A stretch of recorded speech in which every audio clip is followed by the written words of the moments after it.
दोस्तों नमस्कार, स्वागत है आप सभी का। मैं हूं रवि मानव। कोरोना की महामारी अपने चरम पर है। जैसा कि आपको पता ही है कि आज प्रतिदिन 4 लाख 3.5 लाख के आसपास पॉजिटिव केस पूरे देश में आ रहे हैं। बीते कुछ दिनों से हम कुछ साथियों ने मिलकर विद्यासागर मेडिटेशन सेंटर एवं मंत्रा हीलिंग सेंटर तुलसी नगर नागपुर के संचालक संस्थापक डॉक्टर अनीश जैन जी के नेतृत्व में एक फिटकिरी जल अभियान का हम लोगों ने आगाज किया था। और अनीश जी ने पिछले 1 वर्ष के अनुसंधान पे यह पाया कि फिटकिरी का जल कोरोना के काल में लोगों को राहत दे सकता है और काफ़ी राहत दे भी रहा है। दोस्तों, पिछले दिनों एक अखबार की कतरन सोशल मीडिया में बहुत तेज़ी से वायरल हुई, जिसमें बेतिया बिहार के फिटकिरी जल के प्रयोगों को लेकर वर्णन था और हमारी बहन व्यंजना दीदी द्वारा इसका प्रयोग किया गया था। निरंतर हम सब साथी इसे अपने स्तर पर प्रयोग कर ही रहे थे। जैसे कि मैं स्वयं अपने ऊपर प्रयोग किया, फिर अपने परिवार पे प्रयोग किया और फिटकिरी जल के अद्भुत परिणाम सामने आए। और हमारी यह यात्रा चलते चलते और आगे बढ़ी। इसमें और नए साथी जुड़े। हमारे छत्तीसगढ़ के पूर्व मंत्री आदरणीय राजेंद्र पाल सिंह भाटिया जी इसमें सहभागी हुए। उन्होंने इस अभियान को और गति दी। इस अभियान के तकनीकी पहलू को और मजबूत करने के लिहाज से मैं कहूँगा कि हमारे बिलासपुर छत्तीसगढ़ के साथी वैद्यराज निर्मल अवस्थी जी, जो कि राष्ट्रपति महोदय से सम्मानित एक वैद्य हैं और वैद्यों के साथ उनका एक लंबा अनुभव है, उन्होंने भी इसमें काफ़ी योगदान किया। फिर निरंतर हम सभी साथी जूम मीटिंग के माध्यम से और हीलिंग सेशन लेकर लोगों को इसमें हम उपचार करने का प्रयास कर रहे हैं। आज हमारी उपलब्धि के तौर पर मैं कह सकता हूं कि लगभग 200 से अधिक लोगों के वीडियो के रूप में टेस्टिमोनियल हमारे पास हैं। ये अखबार आप देख ही रहे हैं कि अखबारों की कतरनें।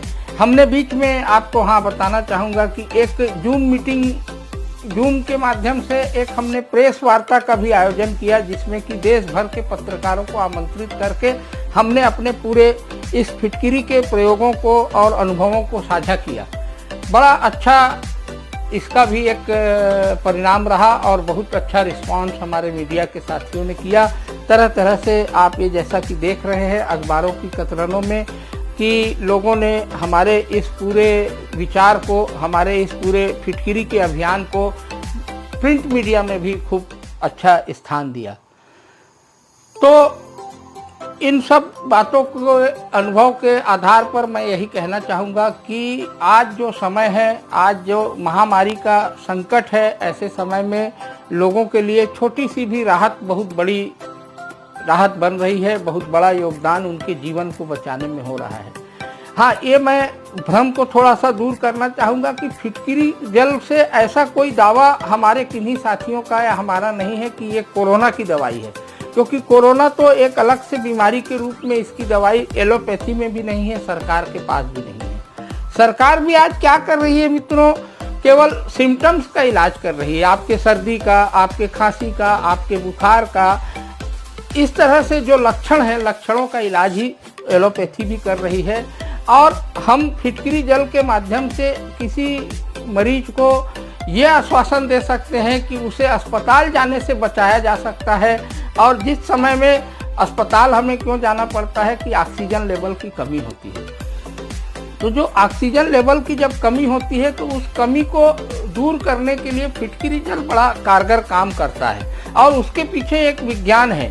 विज्ञान यही है कि जैसे कि अनीश भैया ने बताया कि माताएं बहनें पहले समय में पानी को साफ करने के लिए इसका उपयोग करती थी। पानी गंदगी में बैठ जाती थी पानी में और फिटकिरी जल से वो पानी शोधित हो जाता था।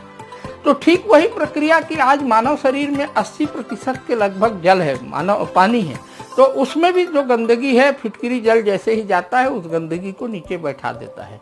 तो हमारे जब हमें श्वास नलिका में जाम होता है, जब कफ जमा हो जाता है तो हमें सांस की दिक्कत होती है, तो वैसे समय में फिटकरी जल उस कफ को सुखा देता है और हमारी श्वास नलिका खुल जाती है और हम सांस लेने में सक्षम हो जाते हैं, हमारे ऑक्सीजन का स्तर बढ़ जाता है।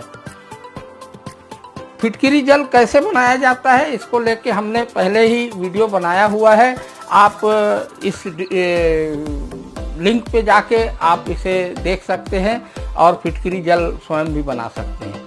तो आज का ये वीडियो बनाने का यही मकसद है कि हमारे इस फिटकरी की अभियान की जो यात्रा है काफ़ी आगे चली है। हमको इस बात का बड़ा सुकून है, सारे साथी हम इस बात से बहुत आनंदित हैं कि एक प्रकृति ने, परमात्मा ने हमें इस काम के निमित्त बनाया अनीश भैया के माध्यम से, और हम सब लोग स्वयं तो स्वस्थ हो ही रहे हैं, दूसरों को भी स्वस्थ होने में मदद कर पा रहे हैं, क्योंकि आज शरीर की बीमारी से ज़्यादा मन की बीमारी का प्रकोप है। लोग मानसिक रूप से अधिक इस बीमारी से आहत हैं या भयाक्रांत हैं। तो कैसे हम इस भय के वातावरण को दूर करने में योगदान कर सकें, तो साथियों जिसके पास भी ये वीडियो पहुंच रहा है उससे मैं ये आग्रह करूंगा कि इसे देखें, अपने दोस्तों को, मित्रों को, सबको पहुंचाएं और सबको इस महामारी की विभीषिका के काल में राहत का एक संदेश दें, राहत के लिए आप मददगार बने,